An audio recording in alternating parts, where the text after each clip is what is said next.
पूरे complete notes के बारे मिल जाएगा। सारी डॉक्यूमेंट, सारी चीज़ें जो भी इस चैप्टर से रिलेटेड है वो पूरा फुल फ्लैश से एकदम अच्छे से समरी के टाइम में सभी चीज़ों को समाहित किया गया है। आइए हम पढ़ते हैं, इस चैप्टर को पढ़ना चालू करते हैं। ये चैप्टर स्टार्ट होता है 1848 में। फ्रेडरिक सोरियर एक फ्रांसीसी कलाकार है जो लोकतांत्रिक और समाजवादी गणराज्यों के 4 प्रिंट पब्लिश करता है। पहली प्रिंट लंबी ट्रेन में यूरोप और अमेरिका के लोग हैं। स्टैच्यू ऑफ लिबर्टी को श्रद्धांजलि, एक हाथ में ज्ञान का मार्शल और दूसरे मनुष्य के अधिकार का चार्टर। निरपेक्षतावादी शक्ति का प्रयोग, कोई प्रतिबंध नहीं है। स्थानों के प्रतीकों के अवशेष के साथ है। जो आपके बुक के अंदर में दिख जाएगा उस पेंटिंग के बारे में बात हो रही है। पेंटिंग नंबर 2, प्रिंट नंबर 2, आदर्शवादी। आदर्श समाज वास्तव में मौजूद होने की संभावना नहीं है। दृष्टि, दुनिया के लोगों को राष्ट्रों के रूप में वर्गीकृत किया जाता है। ध्वज और राष्ट्रीय पोशाक द्वारा पहचाना जाता है।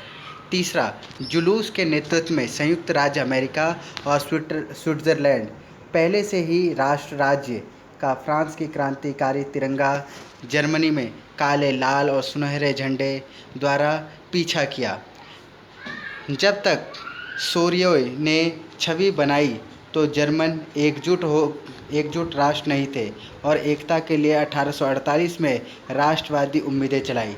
जर्मनी के अनुसार में ऑस्ट्रिया के लोग 2 सिलसिले Lombardy, Poland, England, Ireland, Hungary और रूस के राज्य थे।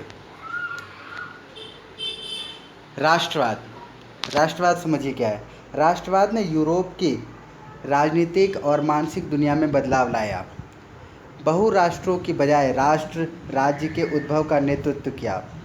राष्ट्र वंशवादी साम्राज्य, राष्ट्र राज्य के तहत सामान्य पहचान की भावना और साझा इतिहास विकसित और संघर्ष नेताओं के आम लोगों की कार्रवाई का परिणाम था। तो यूरोप में राष्ट्रवाद किस किस कारण से आया? यूरोप में राष्ट्रवाद आने के कारण मानसिक दुनिया में बदलाव आया। बहुराष्ट्रों की बजाय राष्ट्र और राज्य के उद्भव का नेतृत्व किया गया। राष्ट्रीय वंशवादी साम्राज्य हुआ। राष्ट्र राज्य के तहत सामान्य पहचान की भावना और साझा इतिहास के विकसित और संघर्ष नेताओं के आम लोगों की कार्रवाई का परिणाम था। अब बात करते हैं राष्ट्र क्या है। तो मेरनान एक राष्ट्र प्रयासों, बलिदान और भक्ति के एक लंबी अतीत की परिणति है। एक वीर अतीत, महान पुरुष, महिमा जो एक सामाजिक पूंजी है जिस पर एक राष्ट्रीय विचार आधारित है। इसका अस्तित्व दैनिक जनमत संग्रहण है। प्रस्ताव को स्वीकार या अस्वीकार करने के लिए सीधे मतदान है। आइए राष्ट्र को समझ लेते हैं। राष्ट्र क्या है? राष्ट्र एक राष्ट्र प्रयासों, बलिदान और भक्ति की एक लंबे अतीत की परिणति है। एक वीर अतीत, महान पुरुष, महिमा जो एक सामाजिक पूंजी है जिस पर एक राष्ट्र की विचारधारा आधारित है। इसका अस्तित्व दैनिक जनमत संग्रहण है।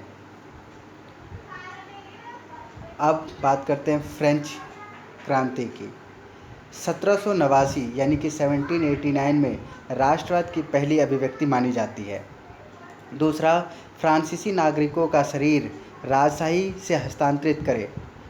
इसमें लोग देश का निर्माण करते हैं और भाग्य को आकार देते हैं। लो पैट्री यानी पितृभूमि और ले सिटोनियन यानी कि नागरिक के विचार के समान अधिकार का आनंद ले रहे एक संयुक्त समुदाय की धारणा पर जोर दिया गया था। इसके बाद पूर्वशाही मानक को बदलने के लिए नया फ्रेंच तिरंगा ध्वज को उजागर किया गया था। इसके बाद स्टेट जनरल को निर्वाचित किया गया और इसे नेशनल असेंबली नाम दिया गया। क्षेत्र के भीतर नागरिकों के लिए समान कानून के साथ केंद्रीकृत प्रशासनिक प्रणाली स्थापित की गई थी। इसके बाद आंतरिक कस्टम, कर्तव्यों और देय के समाप्त करना, भार और मापन की एक समान प्रणाली तैयार करना। फ्रेंच और आम भाषा बन गई। फ्रेंच अब पूरे में आम भाषा बन गई और क्षेत्रीय बोलियों को हतोत्साहित किया गया। यूरोप के लोगों को औपनिवेशिकवाद से मुक्त कराने का उद्देश्य था। एक बार फिर से रिपीट कर लेते हैं फ्रेंच क्रांति के क्या क्या परिणाम थे। तो पहली अभिव्यक्ति क्रांति कब हुई थी? 1789 में राष्ट्रवाद की। यहाँ पर फ्रांसीसी नागरिकों का शरीर राजशाही को हस्तांतरित करने लगा। लोग देश का निर्माण करते थे और भाग्य का आकार देते थे। लॉ पेट्रियनी पितृभूमि और ले सियोटोन यानी नागरिक के विचारों के समान अधिकार का आनंद ले रहे एक संयुक्त समुदाय की धारणा पर जोर दिया। पूर्वशाही मानक को बदलने के लिए नया फ्रेंच तिरंगा ध्वज बनाया, स्टेट्स जनरल के निर्वाचित किया गया और इसे नेशनल असेंबली का नाम दिया गया। इसके बाद क्षेत्र के भीतर नागरिकों के लिए समान कानून के साथ केंद्रीकृत प्रशासनिक प्रणाली स्थापित की गई थी। आंतरिक कस्टम कर्तव्यों और देय को समाप्त करना था। भार और मापन की एक समान प्रणाली तैयार किया गया। फ्रेंच अब आम भाषा बन गई और क्षेत्रीय बोलियों को हतोत्साहित किया गया। यूरोप के लोगों को औपनिवेशिकतावाद से मुक्त करने का उद्देश्य समझाया गया। फ्रेंच क्रांति में ही जैकोबिन क्लब की स्थापना। 1970 के दशक में फ्रेंच सेना हॉलैंड, बेल्जियम, स्विट्जरलैंड और इटली में चली गई थी। नेपोलियन के अंतर्गत विकास। नेपोलियन ने कौन कौन से विकास किए गए थे, ये इंपॉर्टेंट पॉइंट्स है आपके लिए। 1804 के नागरिक संहिता यानी कि नेपोलियन संहिता के जन्म के आधार पर विशेष अधिकारों के साथ दूर किया गया। संपत्ति की समानता और सुरक्षित अधिकार स्थापित किए गए थे। उन्होंने सामंती प्रणाली को समाप्त कर दिया और दासत्व के किसानों को मुक्त कर दिया। उसने गिल्ड प्रतिबंध को हटा दिया और परिवहन में सुधार किया गया।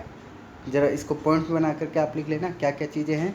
1804 में नागरिक संहिता ने जन्म के आधार पर विशेष अधिकारों के साथ दूर किया गया था। दूसरा, संपत्ति की समानता और सुरक्षित अधिकार स्थापित किए गए। तीसरा, सामंती प्रणाली को समाप्त कर दिया गया और दायित्व के किसानों को मुक्त कर दिया गया। उसने गिल्ड प्रतिबंध को हटा दिया और परिवहन में सुधार किया। प्रारंभ में फ्रांसीसी सेनाओं का स्वागत ब्रुसेल्स, मेंस, मिलान और वॉरेंस हॉलैंड की और स्विट्जरलैंड में स्वतंत्रता के हर्जिगर के रूप में हुआ, लेकिन बाद में शत्रुतापूर्ण हो गए क्योंकि वहाँ पर कराधान, सेंसरशिप और जबरन कार्रवाई में वृद्धि हुई।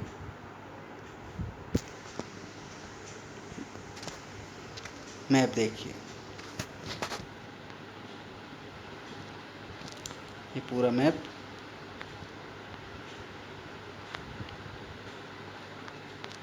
आइए। वियना के कांग्रेस के बाद यूरोप 1815। यूरोप में राष्ट्रवाद का बनना। यूरोप में राष्ट्रवाद का विकास किस प्रकार से हुआ? सबसे पहले 1797 नेपोलियन युद्ध शुरू हुआ। 1814 से 1815 नेपोलियन का पतन हुआ, जिसमें नेपोलियन समाप्त कर दिया गया। 1821 स्वतंत्रता के लिए ग्रीक संघर्ष हुआ। 1848 यूरोप में क्रांतिकारी इटालियंस, जर्मन, मार्गेयर्स, पोल्स, चेक द्वारा राष्ट्रीय राज्यों की मांग की गई। 1859 से 1870 इटली का एकीकरण हुआ। 1866 से 1871 जर्मनी का एकीकरण किया गया था। 1905 स्वाब राष्ट्रवाद, हब्सबर्ग और ओटोमन के बल इकट्ठा होना। हब्सबर्ग साम्राज्य यानी कि ऑस्ट्रिया हंगरिया कई अलग अलग क्षेत्रों में लोगों को हम उसमें समाविष्ट है।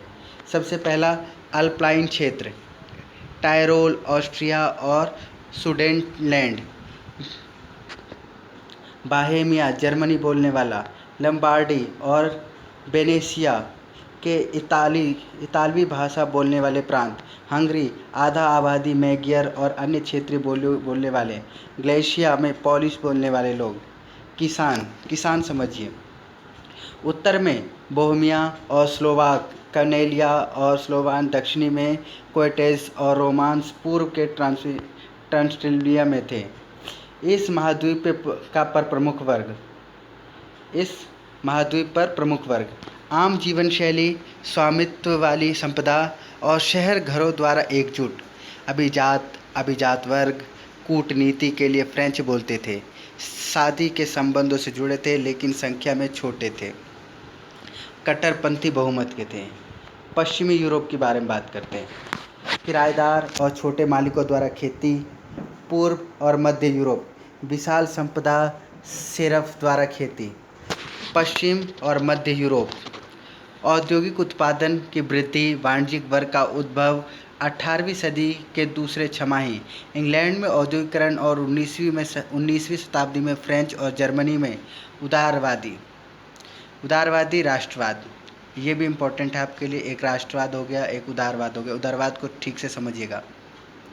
इसका मतलब होता है वे लोग जो परिवर्तन को स्वीकार करते हैं। उदारवाद लैटिन मुक्त अर्थ मुक्त का अर्थ है कानून के मुताबिक व्यक्तिगत और समानता के लिए स्वतंत्रता।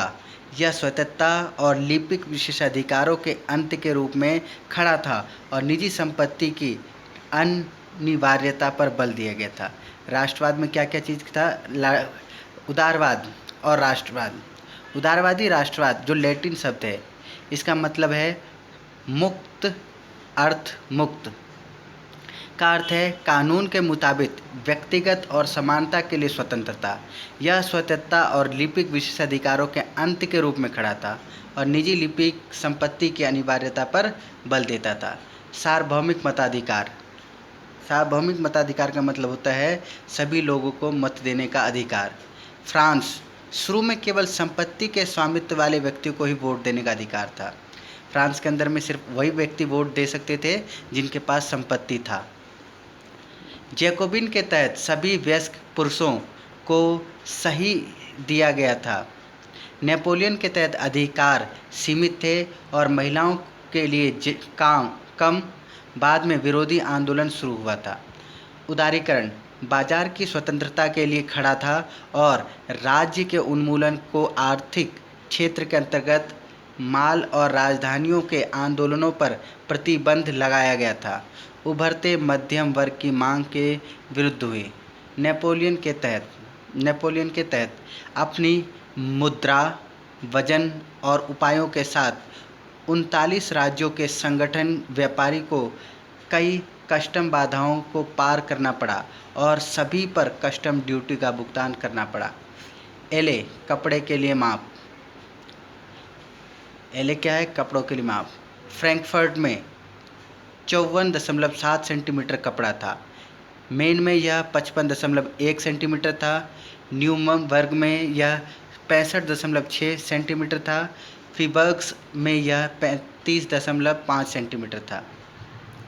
1834 में पर्सिया की पहल पर एक कस्टम यूनियन या जोल्वेरिन का गठन किया गया था और अधिकांश जर्मनी राज्यों ने इनमें शामिल किया गया। संगठन में टैरिफ बाधाओं को समाप्त कर दिया गया और 30 से 2 से अधिक मुद्राओं की संख्या कम कर दी गई। विचार आर्थिक रूप से बंधना था, बाह्य हित की रक्षा करना और आंतरिक उत्पादकता को प्रोत्साहित करना था। अब बात करते हैं 1815 के बाद रूढ़िवाद। रूढ़िवाद का अर्थ होता है जो समाज में परिवर्तन को स्वीकार नहीं करते हैं। रूढ़िवाद एक दर्शन है जो परंपराओं पर जोर देता है और सीमा शुल्क और क्रमिक परिवर्तनों को पसंद करता है। दूसरा, उनका मानना था कि आधुनिकीकरण पारंपरिक संस्थानों को मजबूत कर सकता है और राजशाही राज्य की ओर अधिक प्रभावी बनाता है। आधुनिक सेना, कुशल नौकरशाही, गतिशील अर्थव्यवस्था, सामंतवाद और उन्मूलन की गुलामता यूरोप के निरंकुश राजशाही को मजबूत कर सकता है। इसके बाद 1815 में ब्रिटेन, रूस, पर्सिया और ऑस्ट्रिया ने सामूहिक रूप से नेपोलियन को हराया। वियना के संधि को आकर्षित करने के लिए ऑस्ट्रिया चांसलर ड्यूक मेटरनिची द्वारा आयोजित कांग्रेस के तहत वियना से मिले विचार नेपोलियन युद्धों के द्वारा हुए परिवर्तन को पूर्ववत करना था। नीदरलैंड के साथ फ्रेंच क्षेत्र में विस्तार पर एक जांच की गई। उसमें उत्तर में बेल्जियम और दक्षिण में जेनोआ, पश्चिम में पर्सिया और ऑस्ट्रिया पर उत्तरी इटली का नियंत्रण शामिल है। पर्सिया में सैक्सनी का हिस्सा दिया और रूस ने पोलैंड का हिस्सा दिया। जर्मनी ने 39 राज्यों पर परिसंधि अछूता थे। एकमात्र उद्देश्य नेपोलियन द्वारा परास्त राजशाहों को बहाल करना था। यह शासन निरंकुश था, आलोचनाओं को बर्दाश्त नहीं किया।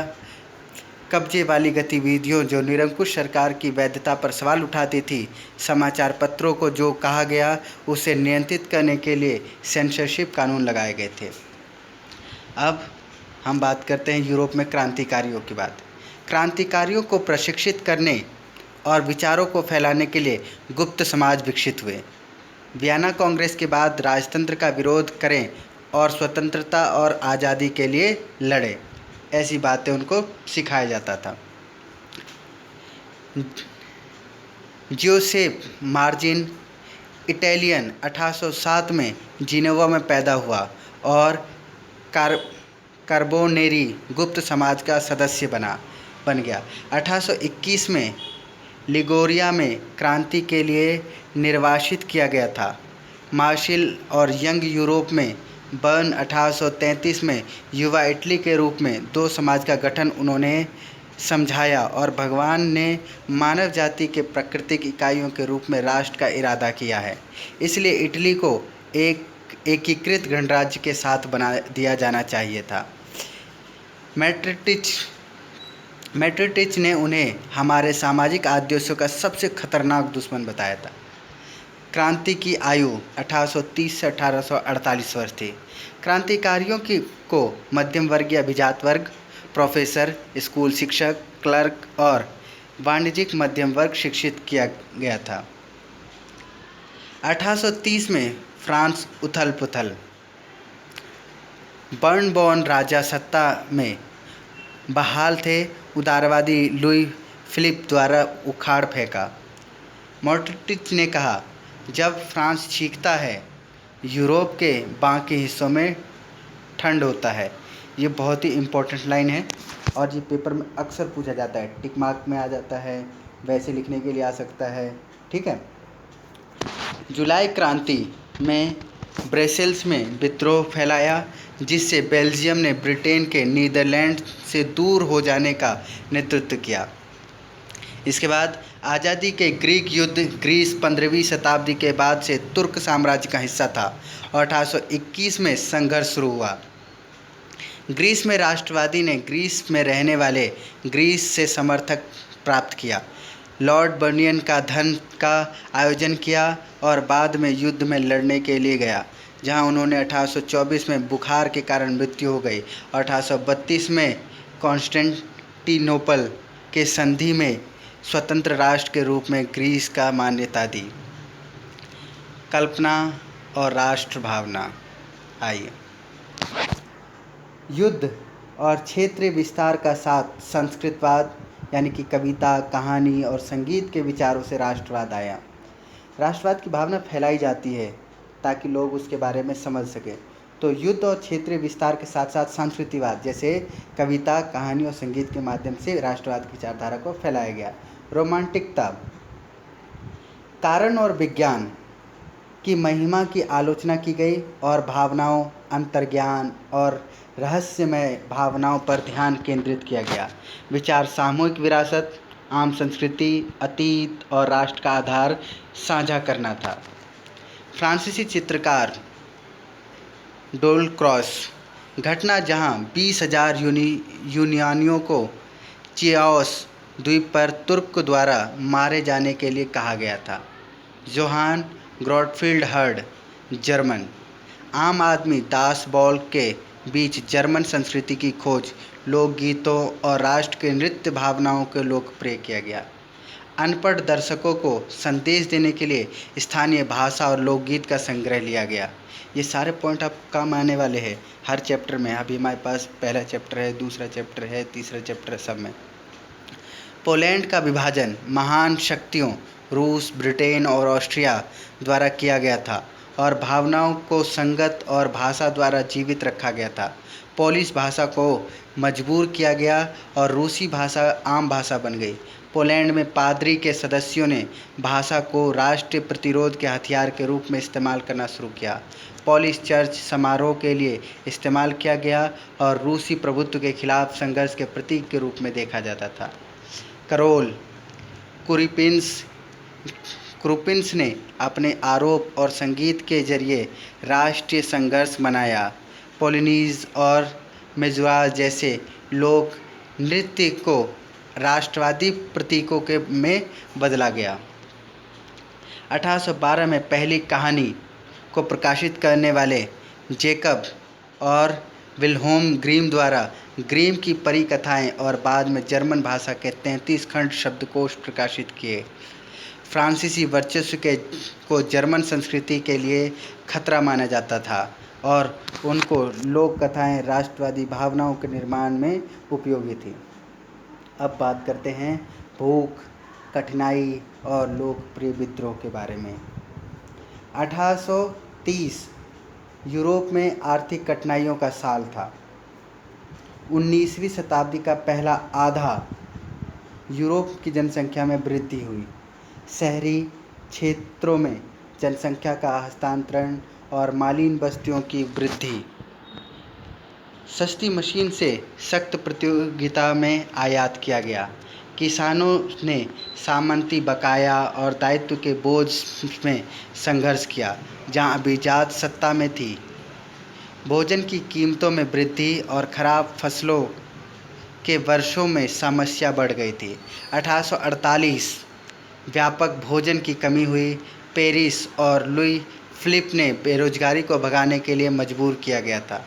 राष्ट्रीय विधानसभा में गणतंत्र की घोषणा की और 21 वर्ष से अधिक आयु के सभी पुरुषों को मताधिकार दिया गया और काम करने का अधिकार दिया। 1845 सिलेसिया में बुनकरों ने ठेकेदारों के खिलाफ विद्रोह का नेतृत्व किया जिन्होंने उन्हें कच्चे माल की आपूर्ति की थी और तैयार उत्पादों के आदेश दिए थे, लेकिन भारी भुगतान कम कर दिया गया था। 1848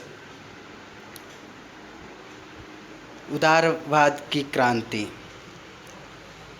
सार्वभौमिक पुरुष मताधिकार के आधार पर सम्राट और गणतंत्र के उन्मूलन को जन्म दिया गया।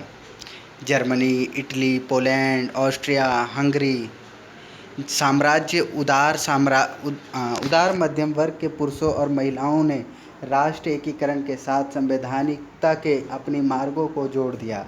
संविधान, प्रेस की स्वतंत्रता और संघ की स्वतंत्रता। जर्मनी में 18 मई 1848 को 831 निर्वाचित प्रतिनिधियों के साथ जर्मनी नेशनल असेंबली का गठन किया गया था। उन्होंने जर्मन राष्ट्रों के लिए एक संविधान का मसौदा तैयार किया जिसके नेतृत्व में राजशाही करेंगे। फ्रेडरिक विल्हेल्म फोर्थ पर्शिया के राजा ने इसे खारिज कर दिया और चुनी हुई विधानसभा का विरोध करने के लिए अन्य सम्राटों में शामिल हो गए। संसद में मध्यम वर्ग का प्रभुत्व था जो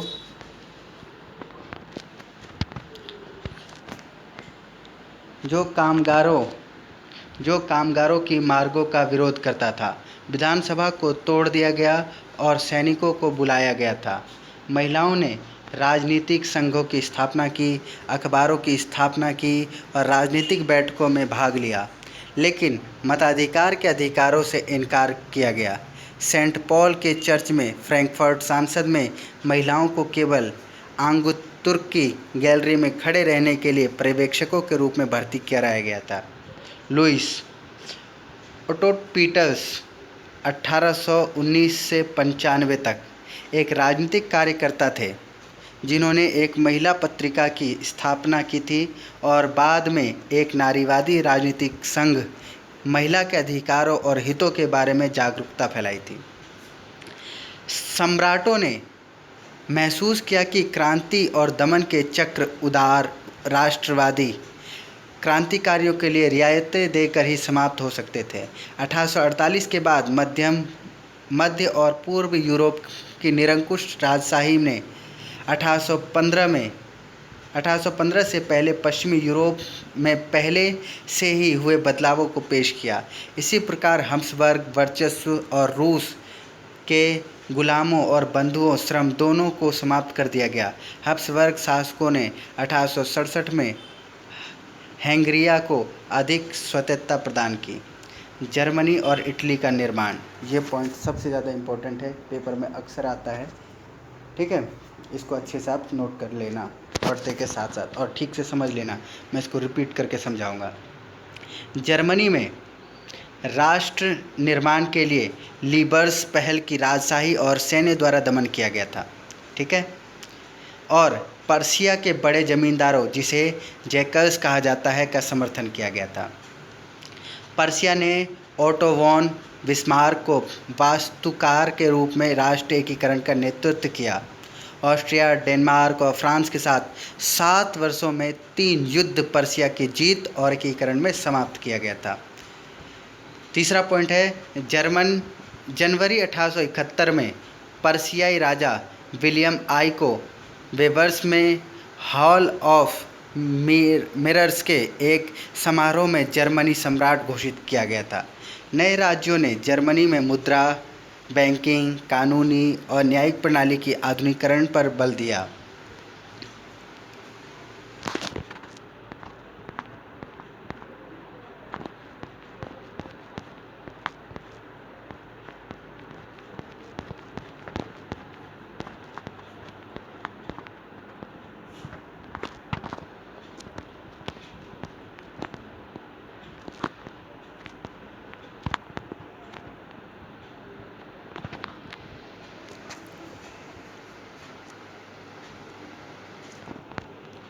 अब बात करते हैं इटली एकीकरण।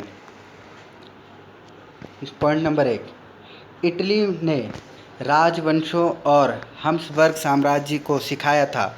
19वीं शताब्दी के मध्य में इसे 7 राज्यों में विभाजित किया गया था, जिनमें से सर्डिनिया, पिदमोंट तथा इतालवी राजसी घर का शासन था।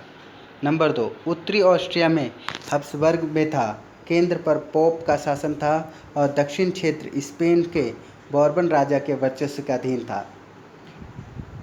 ज्यूसेप्पे माज़िनी एकात्मक इतालवी गणराज्य और युवा इटली का गठन किया गया। 1831 और 1848 में बगावत के विफलता का मतलब था कि सर्दिनिया युद्धों के लिए इटली के राज्यों को एकजुट करने के लिए राजा विल्टर एमिनुएल द्वितीय के अधीन था। एकीकृत इटली ने आर्थिक विकास और राजनीतिक प्रभुत्व की संभावना दी।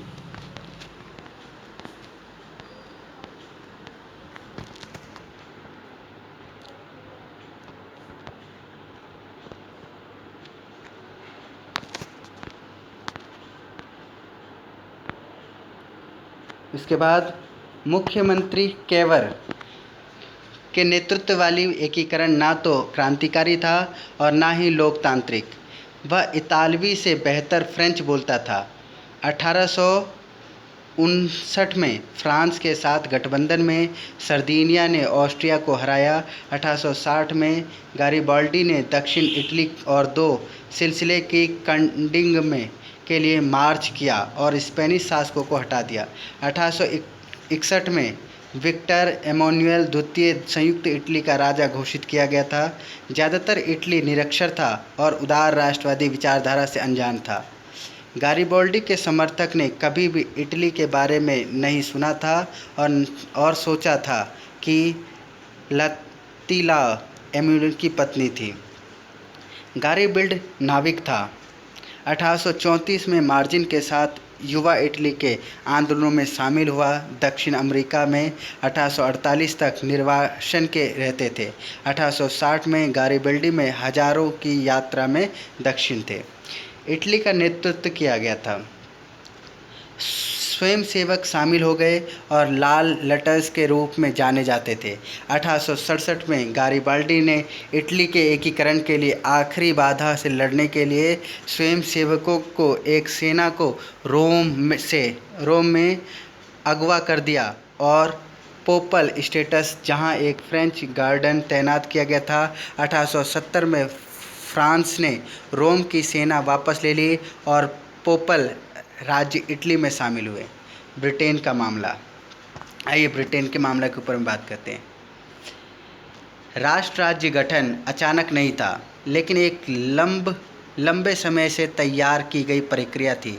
18वीं शताब्दी से पहले अपनी संस्कृति और परंपराओं के साथ अंग्रेजी, वेल्स स्कॉट या आयरिसिस जैसे जातीय समूह थे। जैसा कि यह धन और शक्ति से विद्युत हुई थी, अन्य देशों के लिए प्रभाव बढ़ाया गया था। 1688 में अंग्रेजी सांसद ने राजशाही की सत्ता जब्त कर ली। इंग्लैंड और स्कॉटलैंड के बीच में संघर्ष। 1707 का अधिनियम United kingdom of great Britain ने गठन के परिणाम स्वरूप स्कॉटलैंड और इंग्लैंड अपने प्रभावों को लागू करने में सक्षम थे। ब्रिटिश संसद में अंग्रेजी सदस्यों का प्रभुत्व था और स्कॉटलैंड की संस्कृति को दबा दिया गया था। स्कॉटलैंड के कैथोलिकों ने दमन दिया। स्कॉटिश हाईलैंड और अपनी गैलिक भाषा बोलने वाले राष्ट्रीय पोशाक पहनने से मना किया गया और बड़ी संख्या में जबरन लोग मातृभूमि से बाहर निकाल दिया गया था।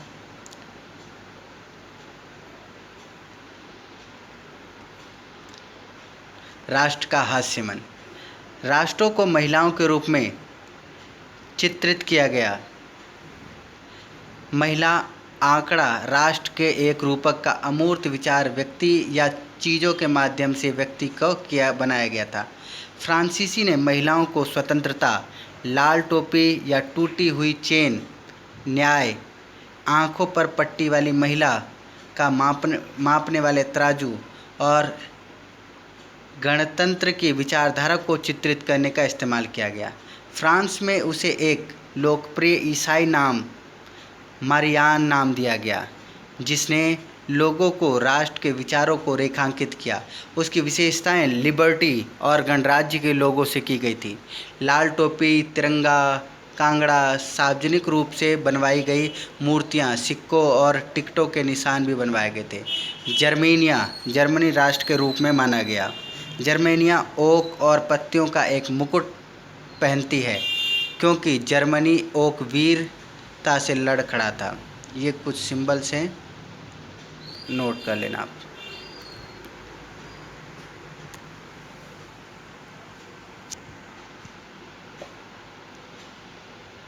राष्ट्रवाद और समाजवाद। 19वीं शताब्दी के आखिरी तिमाही तक राष्ट्रवादी समूह असहिष्णुता बन गए और युद्ध में फंस गए। 1871 के बाद बाल्कन के सबसे गंभीर युद्ध हुआ। बाल्कन, सुनिए बाल्कन क्या है। भौगोलिक और जातीय विभिन्नता में Romania, Bulgaria, Albania, Greece, Macedonia, Croatia, ब्रिसेनिया, हेर्ज़ेगोविना, स्लोवेनिया, सर्बिया, मोंटेनेग्रो शामिल है। लोगों को स्लाव के रूप में, स्लाव मतलब गुलाम, के रूप में बुलाया गया। बाल्कन का अधिकांश भाग तुर्क साम्राज्य के तहत था। रोमांटिक राष्ट्रवाद और तुर्क साम्राज्यवाद के विघटन के फैलाव को इस क्षेत्र का बहुत विस्फोट माना गया। बाल्कन में राष्ट्रीयता पर आज़ादी के दावे को रखा और उसे साबित किया गया कि इतिहास का इस्तेमाल किया गया। व्यापार और बाल्कनियों के साथ साथ नौसेना और सैन्य पर यूरोपीय शक्ति के बीच तीव्र प्रतिद्वंदिता और बाल्कन में रखा गया था। रूस, जर्मन और इंग्लैंड, ऑस्ट्रो-हंगरी बाल्कन को नियंत्रित करने की कोशिश कर रहे थे और लेड टू फर्स्ट। इस राष्ट्रवाद के साम्राज्यवाद में 1914 में यूरोप की विपदा का नेतृत्व किया गया। यूरोप द्वारा औपनिवेशित राष्ट्रों ने शाही वर्चस्व का विरोध करना शुरू कर दिया। साम्राज्यवाद विरोधी आंदोलन राष्ट्रवाद थे और सामूहिक राष्ट्रीय एकता से प्रेरित थे। राष्ट्रवाद के यूरोपीय विचारों को कहीं भी दोहराया नहीं गया क्योंकि हर जगह लोगों ने अपनी विशिष्ट विविधता को राष्ट्रवाद विकसित किया गया, लेकिन विचार के समाज को राष्ट्र राज्यों में संगठित किया जाना स्वाभाविक और सार्वभौमिक रूप से स्वीकार्य माना गया। तो आपका ये चैप्टर समाप्त होता है। इस चैप्टर में जो भी हेडलाइन किए गए हैं, वर्ड को हार्ड से लिखा गया है, बड़े वर्ड दिख रहे हैं, वो सारे पॉइंट्स इंपॉर्टेंट पॉइंट्स हैं। उन्हीं के रिलेटेड क्वेश्चंस पेपर में आते हैं। जब पेपर का समय आएगा या कुछ ऐसी चीज़ें होंगी तो उस समय मैं आपको क्वेश्चंस और आंसर्स उनके साथ साथ में मेंशन कर दूंगा, ताकि आपको इम्पोर्टेंट क्वेश्चन इधर उधर से खोजना ना पड़े।